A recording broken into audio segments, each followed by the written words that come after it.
سلام. صفحة أكل بدون جلوتين تقدم مقروط مرمل بدون جلوتين. جا تحفة فنية، يعني يذوب في اليد قبل الفم. جربيها مش حتندمي. شوفوا المقادير والوصفة في هذا الفيديو، إن شاء الله يا ربي تعجبكم وتنال رضاكم.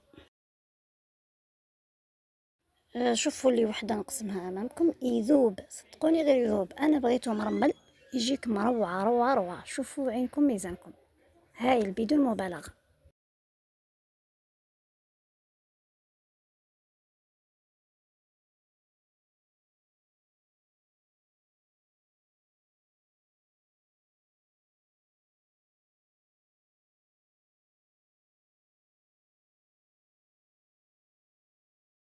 اللون للقلي انتي تتحكمي فيه، انا نفضلو احمر.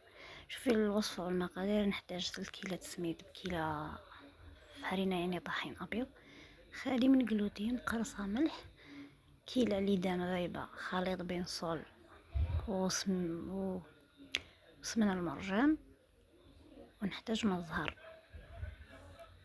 وملعقه بودره لحظه. ملعقه بودره لحظه هي حليب مجفف، انا استعملت لويا. قدامكم اللي كيلت بها 3 كيلات سميد مع كيلة فرينة ناقصة أسبوع، ملعقة بودرة حليب مجفف. نمزج الخليط، نخلطه جيدا يتجانس مع بعض الكل. نجيب ليدة متاعي اللي ذوب تسمن، ومن بعد زدتلو 2 مغارف زبدة، يعني نص كيلة سمنة ونص كيلة زبدة. أنا درت مارغرين صول، سمنة المرجان وزيت وملعقتين زيت هكذا. نطم ليدة، نطم العجين تاعي، نفركها جيدا باليد، نبس جيدا السميد تاعي، عفوا الطحين تاعي باليد. شوفوا كيفاه حتى نتحصل على كورية كي نهزها ما تتفتحش. هذا يقولوا له مقروط مرمل. نحتاج فيه نحس ترميلة تاع السميد كنقليه كي نجي ناكلو. نعمل هذا الخليط، نحرك جيدا. شوفوا لي الكورية، نحطو يرتاح 4 سوايع او ليله كامله. انا اليوم كنت مزروبه درتو ساعتين فقط. انتي خليه ليله كامله لا بغيتي ولا كيما حبيتي. خليه يرتاح. عندي عجينه التمر او عجوه التمر. شوفوا نقيتها، نحيت لها العلفه، نحيت لها كل الزوايد، فورتها 7 دقائق، درت لها شويه ماء شويه زيت. بعد برت بالزيت زدت لها الجوجلانيه اختياري، القرفه، شويه زبده، وعلى الاخر نزيد نطمها من غير فيها زيت. شوفوا جا هايله، جات ما شاء الله. شوفوا حاولوا دائما نديروا لها الزيت مش بزاف، باش كي نديروها في العجينه وتقليوها ولا نطيبوها ما طيبلناش العجينه العجوه يابسه، تجينا طريه. شوفوا لونها، شكلها، شوفوا قوامها يوحي انها جات هايله. زدت لها مغرفه ماء زهر. انا استعملت نونوس، ماركه نونوس. شوفوا لي العجينه تاعي انا استعملتها البطانه، نقيه نشري بالكيلو ولا بالميزان، نقيها جيدا. من بعد نقيها جيدا، نحطها في كسكاس تفورلي 7 دقائق 10 دقائق. كل مره نقلبها ونضيف لها 2 مغارف زيت ولا 3. ومن بعد نخليها تبرد ونبدا نخدمها، ولا نقدر حتى نخبيها نخدمها ومن بعد نخبيها لوقت اللي حنخدمها فيه. هنا نجيب انا تقريبا باش نستعمل غير ماء الزهر. شوفي عندي نص كاس ماء الزهر، نص الكيلة تاع السميد يابد هي كيلة الماء الزهر اللي كيلت فيها، ودرت لهم غير فما فقط. شوفوا لي هنا نبدا نشمخ بشوي. شوفوا بديت نشمخ بشويه ومن بعد خليتها، لقيتها بلي شربت ومليحه، ونبدا نخدم امامكم العجوه تاعي. ساهل ماهل، ما لا تعقيدات، ما نوجد من ما ندير من. نجح من وجه هايل. ان شاء الله يا ربي تجربوه، ونعاود ان شاء الله الوصفه بالتدقيق وبالتفصيل ونديروها في الكوشه ان شاء الله يا ربي. شكل ما الزهر شمخت بالطرف، قسمته على 4 اطراف وعلى 4 كيلات، وبديت نخدم كل كيلة نخدمها، نشمخ شوي امامي بالماء الزهر، خليط ماء الزهر مش بزاف، خليها لا نشفت لي لا ما نشفتش اسمها. انا عيني ميزاني تعرفي تخدمي. من بعد نبدا نشكل الحربوش، ومن بعد نفتحو ونحشيه بعجبة التمر اللي خدمتها انا لكم كل مره. هاهي جبت الزيت حطيتها في كاسرونه تكون غامقه شويه، نحطها تغلي الزيت تاعي، من بعد نقصلها نبدا نخدم المقروط تاعي ونقطعو على الشكل اللي حبيت. نبدا نقطع المقروطات تاعي نستفهم نديرها مع الحواشي.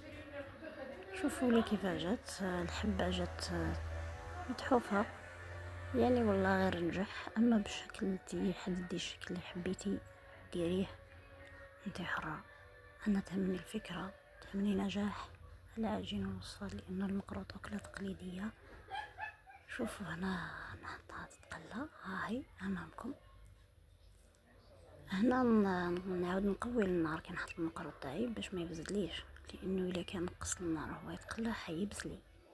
شوف نعاود نشمخ الحربوش ثاني بما الزهر، خليط ما الزهر، شفتوا كيفاه. ونفتلو برك ما نعجنوش باليد على اطراف الاصابع. شوفوا العجين تاعي كيفاه جات. حذاري تغركم العجين، لازم تكون شويه، تكون شاربه الماء ومدلوكه، تولي لنا كسره كي يطيب المقروط تولي كسره يبسلنا. طبعا الحربوش تاعي ندير فيه عجوة التمر تاعي.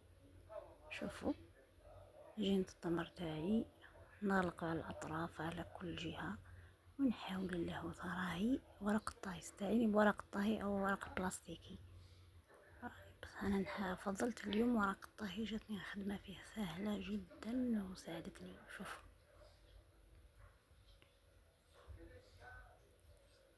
حتى بابي فيلم ورق بلاستيكي حيساعدك تخدمي. شوف كيفاه تدور في يدي. ان شاء الله يا ربي تعجبكم الوصفه، طبقوها. اي تعليق حنجاوب عليه، اي سؤال حنجاوب عليه. شوفوا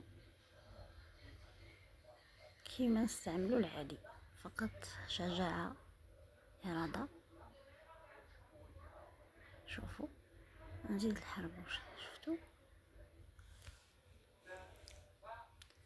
نقطع أمامكم. ندير قيس، نقطع مقروطة وندير قيسها ونبدا نقطع الباقي. ملاحظة، أنا السميد استعملت المتوسط، الفارينة أي فارينة تاع الخبز، سواء لينات تقليدي الخبز التقليدي أو ريجينات للخبز ميكس. أنا هنا لاستيس اللي درتها واش هي، انا السميد تاعي فتلتو بشويه ماء، درت له نص كاس. بعد ما تقلى المقروط تاعي، شوفوا لي نحب اللون هذا. شوفوا نديرو في العسيله من المقله للعسيله. نكمل اللي بقاو انا بما الزهر. شوفوا كيفاه نبخو بما الزهر، نرشو عفوا بما الزهر. شوفوا بدون ما نتلك، كيما نستعمل المقروط هذا حربوش قسمته على زوج. دروك تشوفوا كيفاه كي يمشي كيفاه يوليو. جات طبعا انا جاني ناجح وجا ما شاء الله. ان شاء الله يا ربي الوصفه تعجبكم. واي سؤال انا سهله، ما بغيتش نعقدو بزاف. اللي حبت تضيف البيضه، بيضه كامله او بيضه هي حره. انا ما حبيتش، ضفت فقط ملعقه حليب بودره مجفف. شوفوا كيفاه الدور الحربوش يدور في يدي عادي. شتو نتوما دايما ديروا بالوحده وجربوا اقليوها، اذا شفتوها تحلت لكم معناها مازال ناقص ماء، ناقص خليط مع الزهر، ضيفولها. يعني انا ننصحكم دايما تجربوا بالوحده في الخليط تاعكم. قبل ما ديروا حربوش التمر، ديروا حربوش صغير فيه قيس حبه مقروط، شكلوها ديروها تتقلى. الا شفتوها تحلت معناها مازال الخليط تاعكم ناشف، شربولو، عاودوا شربولو خليط المزهر وعاودوا شكلوا. واضح الفيديو يوضح الصورة والصوت. طبعا يا ربي تعجبكم الوصفة، شهيتكم في الجنة، تجربوها وتجيكم ناجحة يا ربي. نصيحتي لكم السميد فوروه ومن بعد حطوه في جفنة، شربوله شوي ماء مش بزاف، خليوه ينشف جيدا 4 سوايع 5 سوايع. عاودوا غربلوه وعاودوا خدموا به. احسن نصيحة باش المقروض تاعنا، لانه الصميد تاعنا صميد ذرة قاسي وصعب جدا. هذا لاستيوس حيجيك ساهل وحيجيك هايل وحتنجح لك الوصفة، حتى ولو كان ناقص ماء ولا غير حيغطيلك بعض العيوب. لاستيوس جربيها ان شاء الله يا ربي تعجبكم. شوفوا بالنسبة للشكل، انا اعتمدت هذا الشكل، شكل مقيرط عادي، شي هزت له شوي في الحجم، انتي شكلي كيما بغيتي. بالنسبة للون طياب انتي ثاني حرة. شوفوا هنا نقليوه وانا نقويو النار اللي زيت كي تعود ما فيهاش المقروط. كي نجيو قبل ما نحطو فيها المقروط، هنا نقصناها قبل ما نوجد المقروط، ومن بعد نعاودو نحطو فيها المقروط يتقلى ونقويو النار. هنا نجبد من فوق الزيت مباشرة العسيلة. انا درت عسيلة منزلية، شوفوا لي جات هايلة والله، غير صدقوني غير جاي يذوب. شوفوا بيديكم صدقوني يذوب يعني مرمل بحقيقة بدون مبالغة. فقط تبعي النصيحة وتبعي لاستيوس اللي عطيتها لك، ممكن تفيدك. جامو كومنتير اللي عجبتها الوصفة تعلق، واللي ما عجبتهاش كذلك. هذه شهيدكم في الجنة يا ربي تجربوه ونحيو نفحة المقروط. شهية طيبة. نعاود لكم المقادير: 3 كيلات سميد بكيلة زبدة وسمن ذايبة مع ملعقتين زيت قرصة ملح، ملعقة حليب بودرة مجفف، ونص كاس ما الزهر.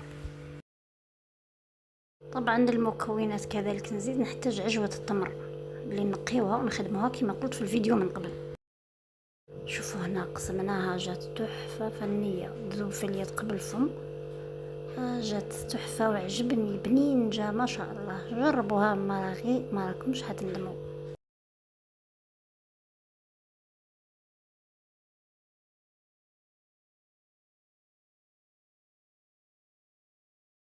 وصفة المقروط طبعا أكلة تقليدية نحبوها جميعا، إن شاء الله يا ربي تعجبكم. جربوها وتنجح لكم الوصفة كما نجحت لي.